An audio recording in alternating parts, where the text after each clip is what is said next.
Assalamualaikum warahmatullahi wabarakatuh. Waalaikumsalam warahmatullahi wabarakatuh. Alhamdulillah rabbil alamin alladzi arsala rasulahu rahmatan lil alamin. Allahumma salli wa sallim wa barik wa karrim mu'azzim ala sayyidina wa maulana Muhammadin Salli alaihi salatan yattasilu biha ruhul musalli alaihi bih wa ala alihi wa sahbihi wa alaina ma'ahum wa fihim birahmatika ya arhamar rahimin. Alhamdulillah, segala puji dan syukur kehadirat Allah Subhanahu wa taala yang mengumpulkan kita bersama, kita mengaji dan mengkaji tentang kisah baginda Rasulullah sallallahu alaihi wasallam. Yang mudah-mudahan kisah ini menjadi uswatun hasanah, menjadi petunjuk yang baik bagi kita semuanya, sehingga kita dapat mengikuti terhadap jalannya Nabi Muhammad sallallahu alaihi wasallam, yang mana kita telah berdoa dalam setiap hari kita, ihdinas siratal mustaqim, ya Allah tunjukkan jalan yang lurus. Jalan yang lebih lurus dari mana? Ya, kecuali jalannya Nabi Muhammad. Tidak ada jalan yang lebih lurus daripada jalannya Rasulullah sallallahu alaihi. Bagaimana kita akan berjalan di jalan siratal mustaqim kecuali pedoman kita, idola kita, harapan syafaat kita, yaitu Nabi Muhammad sallallahu alaihi wasallam. Telah kita bahas dalam pembahasan yang sebelumnya terkait budi pekerti yang mulia. Bahkan Rasulullah sallallahu alaihi wasallam adalah nabi yang dipuji oleh Allah Subhanahu wa taala. Al-Imam Abdullah bin Alwi Al-Haddad dalam diwannya mengatakan, Nabiyun azimun khulquhu khulqul ladzi lahu 'azzama ar-rahman fi sayyidil kutubi. Nabi yang agung, nabi yang luar biasa yang Allah puji di sayyidil kutubi, di dalam pimpinannya seluruh kitab, yaitu di dalam Al-Qur'an. Nah, ini ungkapan Imam Haddad ini tentang pujian terhadap Rasulullah, Nabiyun azimun khulquhu khulqul ladzi lahu 'azzama ar-rahman fi sayyidil kutubi. Ungkapan bait syair ini tertulis di makamnya Rasulullah. Jadi alhamdulillah, saya kemarin baru mengunjungi di bulan Desember kemarin bersama Bang Adi. Mudah-mudahan Allah panjangkan umur kita dan Allah kembalikan kita kembali ke tanah suci, insyaallah ke kota Madinah dan ke kota Mekah. Itu antum kalau lihat di salah satu syubbak, di salah satu jendela di rumahnya Rasulullah SAW ada tulisan abyad ini. Dan ada beberapa abyad-abyad yang lain yang dituliskan oleh para arifin, orang-orang yang mengerti tentang kedudukannya Nabi Muhammad sallallahu alaihi wasallam. Maka dalam bab ini kami menuliskan dan kami ambil daripada sumber buku, daripada pokok pembahasan terhadap buku Kisah Sang Rasul. Kami tuliskan tentang bab 14, adab kepada baginda Rasulullah. Kalau kita tahu sahabat itu menghadapi budi pekerti yang sangat mulia, sumbernya budi pekerti yaitu Rasulullah, maka para sahabat pun Allah perintahkan untuk beradab di hadapannya Rasulullah. Bukan main-main ini. Setiap gerak-geriknya sahabat ini seluruhnya dimonitor sama Al-Quran. Sahabat ya, sahabat aja kelasnya dimonitor sama Al-Quran, apalagi Nabi Muhammad sallallahu alaihi wasallam. Maka akhlak yang bagus, budi pekerti yang sangat mulia, nah itulah segala sumber itu Nabi Muhammad sallallahu alaihi wasallam. Bagaimana tidak para sahabat ketika duduk bersama Rasulullah seakan-akan apa? Ka'annahum fi ru'usihim at-tayr. Seakan-akan burung hinggap di kepala mereka. Jadi mereka kalau dengerin Rasulullah ngomong, khusyuknya luar biasa. Tunduknya luar biasa. Seakan-akan burung hinggap di kepala mereka. Kita sekarang banyak mungkin di antara kita salut begitu mampir ke mana? Ke pondok-pondok di Jawa ya. Di Jawa Timur ngeliatin apa? Santrinya pada nunduk-nunduk sama gurunya. Itu cuma sedikit aja itu dari bagaimana para sahabat di hadapannya Rasulullah. Para sahabat itu di hadapan Rasulullah seakan-akan burung hinggap di kepala mereka. Enggak beranjak sedikit pun. Bahkan disebutkan di sini mereka memiliki penghormatan dan pengagungan terhadap apa yang diarahkan dan juga apa yang dilarang oleh baginda Rasulullah. Jadi kegiatan mereka semuanya isinya apa? Isinya adalah adab terhadap Rasulullah. Mereka sangat beradab terhadap Rasulullah. Terhadap apa yang diperintahkan mereka nomor satu, terhadap apa yang dilarang mereka jauhi juga nomor satu. Radhiyallahu anhum wa radhu'an. Kemudian mereka merendahkan suara ketika ngomong sama Rasulullah, seakan-akan orang yang lagi berbisik kalau ngobrol. Saking menjaga suara di hadapan Rasulullah, volume suaranya aja Allah atur. Mereka nggak pergi dari satu majelis ketika ada Nabi Muhammad kecuali mereka izin dulu. Mereka nggak juga mendahului pembicaraannya Rasulullah. Mereka persilahkan Nabi untuk bicara sepuasnya di hadapan mereka.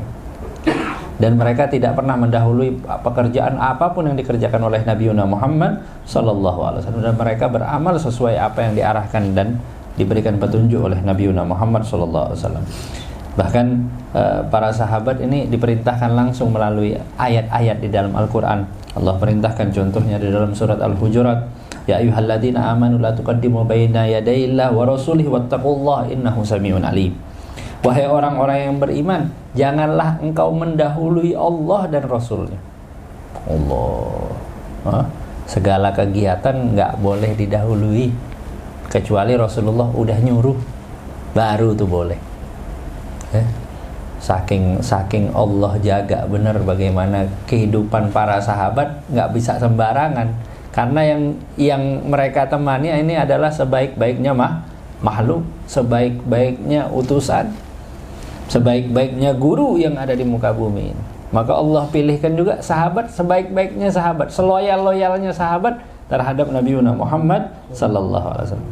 Bahkan sampai suara Allah atur, ya ayyuhalladzina amanu la tarfa'u aswatakum fawqa sautin nabi wa la tajharu lahu bil qawli kajahri ba'dikum li ba'd. Wahai orang-orang yang beriman, jangan kau angkat suaramu di atas suara Nabi. Allah, volume aja diatur sama Allah. Suaranya sahabatnya Allah atur. Wala tajharu lahu bil qawli kajahri ba'dikum ba'dha.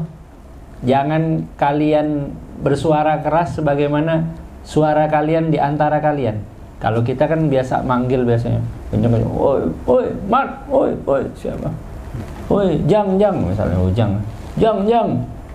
Biasa kan kita teriak begitu. Ini sahabat nggak boleh. Wala tajharu lahu bil qawli kajahri ba'dikum ba'dha. Nggak boleh manggil Nabi kayak gitu tuh. Apa kata Allah? Antahbata amalukum. Amalan kalian akan hancur lebur. Manggil Rasulullah aja salah nih, amalan kita hancur lebur. La ilaha illallah. Manggil Nabi salah nih, amalan hancur lebur. Wa antum la tash'urun. Ente nggak berasa kata Allah. Antahbata amalukum wa antum la tash'urun.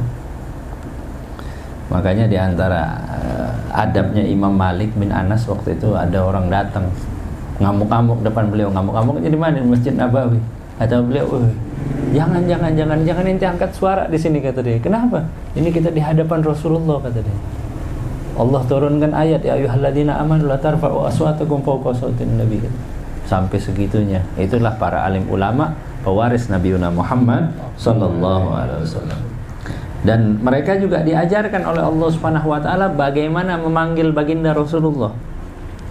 Sebagaimana disebutkan dalam ayat ini An-Nur, surat An-Nur, la taj'alu du'a rasuli bainakum ka du'ai ba'dikum ba'dha. Jangan jadikan panggilan Rasulullah itu sebagaimana kalian panggil orang-orang di antara kalian. Jangan ente panggil kayak tadi, misalnya Ujang panggil Jang, enggak. Atau orang panggil ya Muhammad, enggak boleh panggil nama ya Muhammad. Allah aja enggak manggil namanya Nabi pakai nama. Allah panggil apa? Ya ayyuhal mudassir, ya muzammil. Allah sebutkan dengan keadaan-keadaannya. Ya ayyuhan nabi, ya ayyuhan nabi. Allah panggil dengan panggilan risalahnya. La ilaha illallah. Betapa mulianya Rasulullah sallallahu alaihi wasallam. Saking panggilan aja Allah nih, Allah yang nyiptain Nabi Muhammad, bebas mau manggil apa aja bebas. Juga ada panggilan apa? Yasin itu katanya namanya Rasulullah. Ya, ada yang baca kita sering Yasin wal Qur'anil Hakim. Dalam beberapa ungkapan ahli tafsir mengungkapin Yasin itu namanya Rasulullah. Maksudnya itu ya Unaisin, wahai manusia yang selalu aku tolong, maksudnya yang selalu membutuhkan pertolonganku. Kalau kita ngartikan secara gamblang itu artinya manusia kecil maksudnya itu, manusia yang butuh. Tapi di sini Allah pengen nunjukkan bahwa Rasulullah itu begitu disayang sama Allah. Maksudnya ente ini wahai Muhammad gak lepas daripada pertolonganku. Dan masalah yang sangat kecil pun aku selalu peduli dan mengantisipasi terhadap orang-orang yang ada di sekitarmu. Saking segitunya Allah Subhanahu wa taala namain Nabi Muhammad. Makanya disebut Yasin qalbu Quran. Yasin itu adalah hatinya Al-Quran. Kenapa? Karena Nabi Muhammad sangat terpikat dengan surat Yasin. Karena disitulah arti ikatan cinta dari Allah kepada Rasulullah Sallallahu Alaihi Wasallam. Saking segitunya. Toha juga namanya Rasulullah. Dengan berbagai macam keindahan Allah panggil namanya Rasulullah Sallallahu Alaihi Wasallam. Yasin, Toha. Ada lagi apa? Ya Muzammil, ya Muzammil, wahai orang yang berselimut, ya Mudaththir, qum fa'anzir wa rabbaka fakabbir wa thiyabaka fatahhir. Sampai baju aja Allah suruh bersihkan dulu. Warujsa fahjur wala tamnun. Masya Allah, ungkapan yang sangat luar biasa. Makanya Al-Quran itu, kata Habib Ali bin Muhammad bin Husain Al-Habsyi sahibu Simtud Durar, bahwa Al-Quran ini adalah suratan cinta Allah kepada Rasulullah. Kita ini cuma nyaksiin aja. Kenapa? Karena ya kalau kita nyaksiin, akhirnya kita mendapatkan daripada keberkahan Al-Quran tadi. Al-Quran itu intinya adalah suratan cinta. Allah nulis surat cintanya kepada Rasulullah. Keindahan-keindahan kecintaan Allah seluruhnya tertuang di dalam Al-Quran. Wa ma yantiqu anil hawa in huwa illa wahyun yuha. Ketika orang-orang mengatakan ini Muhammad ini pembohong, ini dan lain sebagainya, tapi apa? Tapi Allah bilang ini Muhammad tidak berbicara kecuali wahyu yang diturunkan. La ilaha illallah. Kemudian apa? Allah pun memuji para sahabat yang beradab kepada Rasulullah. Innal ladzina yaghudduna aswatahum inda Rasulillah sallallahu alaihi wasallam ulaika alladzina amtahana Allah qulubahum littaqwa lahum maghfiratun wa ajrun 'adzim. Orang-orang yang merendahkan suaranya di sisi Rasulullah, mereka itulah orang-orang yang diuji hatinya oleh Allah untuk bertakwa. Apa? Lahum maghfiratun wa ajrun 'adzim. Bagi mereka, kata Allah Subhanahu wa taala, orang-orang yang udah nundukin suaranya nih, udah jaga suaranya di hadapan Rasulullah, apa bonus buat mereka? Allah berikan ampunan buat mereka. Pahala yang sangat agung yang Allah berikan. Nah, ngatur suara doang, ngerendahin suara doang di hadapan Rasulullah, Allah kasih ampunan. Wakif yang ngagungin namanya Rasulullah, wakif yang bersolawat kepada Rasulullah, wakif yang datengin Nabi Muhammad SAW dengan rintihan rasa cinta yang teramat luar biasa. Nah, beberapa ayat turun buat para sahabat, diantaranya Thauban ini salah satu sahabat Rasulullah SAW yang sangat cinta kepada Rasulullah. Wah, luar biasa cintanya Thauban kepada Nabi Muhammad SAW. Sampai suatu hari Thauban ini terlihat kayak orang lagi sakit yang sangat luar biasa, kayak orang pucat wajahnya, pucat badannya, kurus luar biasa. Akhirnya apa? Akhirnya Nabi Muhammad SAW dengan begitu kasih sayangnya beliau datang kepada Thauban, nyamperin Thauban. Mana Thauban? Gak kelihatan Thauban di antara kita. Disamperin nama Rasulullah SAW, didatangin nama Nabi Muhammad SAW. Begitu didatangi nama Nabi Muhammad, wahai Thauban, kenapa? Ada apa denganmu? Sakit apa engkau? Maka Thauban menjawab, ya Rasulullah, kata dia, aku ini gak punya sakit apa-apa, kata dia. Yang membuat badanku pucat, yang membuat badanku ini menjadi kurus, kata dianya, adalah aku ketika aku mengingat nanti di akhirat, ya Rasulullah. Aku ingat di akhirat ini, ya Allah, Engkau ini di derajat yang teramat luhur. Engkau bersama para nabi-nabi, Engkau bersama para wali-wali, Engkau bersama orang-orang yang teramat luar biasa. Sedangkan kami, ya Rasulullah, kami ini adalah orang yang hina. Mungkin kami akan jarang bertemu denganmu, ya Rasulullah. Akhirnya apa? Akhirnya berkat rahmat yang Allah berikan kepada Nabi Muhammad turun ayat, wa may yuti'illah war rasul fa ulaika ma'al ladzina an'ama Allah 'alaihim minan nabiyyin wasiddiqin wasyuhada'i was salihin. Akhirnya turun ayat, barang siapa yang bertaat kepada Allah dan Rasul, maka apa? Maka mereka digolongkan bersama para nabi, para orang-orang yang loyal, orang-orang siddiqin, syuhada, para sholihin. Mudah-mudahan Allah golongkan kita dalam golongan tersebut. Amin ya rabbal alamin. Dan juga Allah mengajarkan kepada mereka bagaimana seharusnya ketika meminta izin kepada Rasulullah. Sahabat aja Allah ajarkan biar minta izin sama Nabi. Makanya kita apa-apa diajarin minta izin sama guru kita, sama pembimbing kita. Makanya apa Allah bilang dalam Al-Qur'an, innamal mu'minuna alladzina amanu billahi wa rasulihi wa idza kanu ma'ahu ala amrin jami'in lam yadhhabu hatta yasta'dinu. Innal ladzina yasta'dinuka ulaika alladzina yu'minuna billahi wa rasulihi fa idza ista'danuka li ba'di sya'nihim fa'adzan liman syi'ta minhum wastaghfir lahum innallaha ghafurur rahim. Ya. Allah bilang apa? Orang-orang yang beriman itu kalau ada urusan yang bersama-sama, ketika itu di hadapan mereka ada Rasulullah, mereka nggak akan pergi sampai mereka menyatakan izin kepada Rasulullah. Ya. Makanya kita dalam ibadah haji ataupun umroh khususnya, termasuk hal yang wajib bagi kita untuk izin datang ke makamnya Nabi Muhammad SAW. Dan saya yakin ribuan umat yang datang kepada Rasulullah ini datangnya atas dasar cinta. Mereka sanggup ibaratnya mengeluarkan hartanya, sanggup meluangkan waktunya, sanggup ibaratnya mengorbankan dirinya demi apa? Demi agar dapat dekat dengan Nabi Muhammad SAW. Inilah pengorbanan yang sejati, yang mana Al-Habib Umar bin Muhammad bin Salim bin Hafid mengungkapkan, ainal muhibbun alladzina alaihim badlun nufusi ma'an nafaisi. Mana para pecinta, kata Habib Umar, yang mereka sanggup berkorban. Makanya cinta itu butuh pengorbanan. Kalau cinta nggak ada pengorbanan, bukan cinta itu namanya. Ya, wahakadha.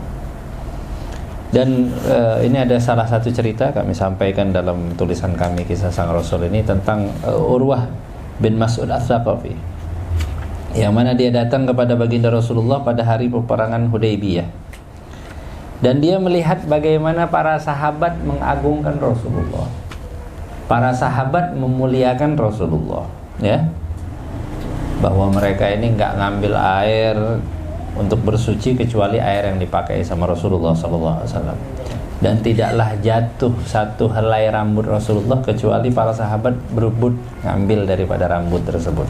Nah, dan jika Rasulullah memerintahkan sesuatu, mereka bergegas untuk melaksanakan hal tersebut. Dan maka jika Rasulullah berbicara, maka apa?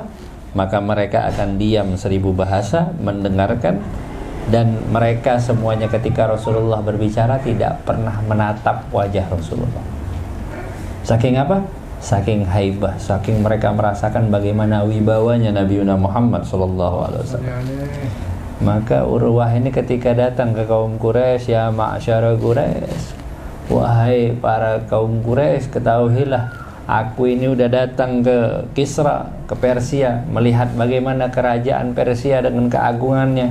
Aku datang ke Ethiopia, ke Najasyi, melihat bagaimana keagungan dan kebesaran daripada Najasyi. Tapi apa beliau mengungkapkan? Ma ra'aitu ahadan yu'azzimu ahada mithlu ashabi Muhammadin yu'azzimu Muhammadah. Aku tidak melihat seseorang mengagungkan seseorang sebagaimana sahabatnya Nabi Muhammad mengagungkan Rasulullah SAW. Ini adalah golongan pertama, murid pertama baginda Rasulullah SAW, yang darinya lah kita tahu bagaimana akhlak, darinya lah kita tahu bagaimana adab yang teramat luhur, yang teramat luar biasa. Dan ini juga dicontohkan oleh para sahabat radhiyallahu taala anhum wa radha. Dan di antara adab-adab tersebut, Rasulullah SAW beliau menyebutkan, adabani rabbi fa ahsana ta'dibi. Aku ini telah diberikan cara beradab oleh Tuhanku sehingga Allah jadikan sebaik-baiknya beradab. Nah, ini sebagian riwayat mengungkapkan bahwa ilmu lughah juga ilmu adab, ya. Ilmu tentang bahasa itu adalah ilmu adab. Sebagian diungkapkan seperti itu. Karena apa? Karena adab itu ada kaitannya sama fasahah, sama kefasihan di dalam berbicara. Rasulullah itu paling fasih di dalam berbicara. Sehingga para sahabat itu kalau melihat Rasulullah berbicara takjub. Kenapa? Saking fasih setiap ungkapan yang diungkapkan oleh Nabi Muhammad SAW. Padahal kita kalau udah melihat orang di daerah haram aja ngelihat, waduh udah fasih banget ngomongnya. Nabi Muhammad SAW lebih fasih daripada itu. Sallallahu alaihi wasallam. Dan lihat contoh bagaimana Sayyidina Abbas radhiyallahu taala anhu arda. Beliau ketika ditanya oleh Rasulullah, "Ana akbar aw anta?" Ana yang lebih besar apa ente, kata Rasulullah. Padahal Sayyidina Abbas ini umurnya Sayyidina Abbas ini mamang jatuhnya. Pamannya Nabi. Mamang otomatis lebih lebih tua ya. Apa dijawab sama Sayyidina Abbas? "Engkau lebih besar wahai Rasulullah dan lebih mulia daripada aku, akan tetapi aku lebih tua darimu." Saking beradabnya Sayyidina Abbas radhiyallahu taala anhu. Padahal dia pamannya Rasulullah sallallahu alaihi wasallam. Engkau lebih besar. Ketika nanya ana akbar au anta, Rasulullah nanyanya aku lebih besar atau engkau. Maksudnya Nabi di sini mau nanya perbedaan umur sebenarnya. Tapi Sayyidina Abbas sangat antisipasi. Sampai-sampai apa? Sampai-sampai takut dia ngomong dirinya lebih besar daripada Rasulullah. Dijawab, ente lebih besar wahai Rasulullah, ente lebih mulia dari ana, tapi ana lebih tua dari antum. La ilaha illallah Muhammadur Rasulullah sallallahu alaihi wasallam. Ini kemudian tentang sahabat Sa'id ibn Yarbu al-Makhzumi. Rasulullah juga pernah bertanya kepada beliau, "Ayyuna akbar, ana au anta?" Siapa yang lebih gede? Ana apa ente, kata Rasulullah SAW. Maka Sa'id bin Yarbu al-Makhzumi ini jawab, engkau lebih besar dan lebih baik dariku ya Rasulullah, sedangkan aku lebih tua umurku. Sa'id bin Yarbu ini lebih tua daripada Rasulullah. Dia jawabnya, ana lebih tua, tapi kalau lebih besar, antum lebih besar dan lebih baik daripada aku. Sallallahu alaihi. Ini akhlaknya para sahabatnya Rasulullah. Dan lebih takjub lagi Sayyidina Utsman bin Affan. Ketika Rasulullah udah wafat, ada nanya kepada salah satu sahabat. Nama sahabat tersebut Gubas ibn Asyam al-Kanani radhiyallahu ta'ala anhu. Nah, ini beliau ditanya oleh Sayyidina Utsman ibn Affan, engkau lebih besar atau Rasulullah yang lebih besar? Padahal Sayyidina Utsman ini maksudnya nanyain tentang usia. Apa jawabannya Gubas ibn Asyam ini? Dia bilang apa? Rasulullah SAW lebih besar daripadaku dan aku lebih dulu waktu kelahirannya. Padahal bukan di zaman Rasulullah hidup, bukan Rasulullah juga yang nanya, Sayyidina Utsman ibn Affan. Tapi saking beradabnya dia, takut ngomong dirinya lebih besar daripada Rasulullah SAW. Wahakala. Dan inilah bagaimana akhlaknya, adabnya para salafun saleh, adabnya para sahabat radhiyallahu taala anhum wa arda. Sehingga apa? Sehingga di dalam hatinya itu yang paling utama adalah Nabi Muhammad sallallahu alaihi wasallam. Ini contoh yang nyata bagi kita tentang bagaimana adab terhadap baginda Rasulullah sallallahu alaihi wasallam. Dan diceritakan bahwa di dalam kitab Mawahib disebutkan bahwa Abdullah bin Zaid al-Ansari radhiyallahu taala anhu arda, beliau lagi kerja di kebun, di Madinah.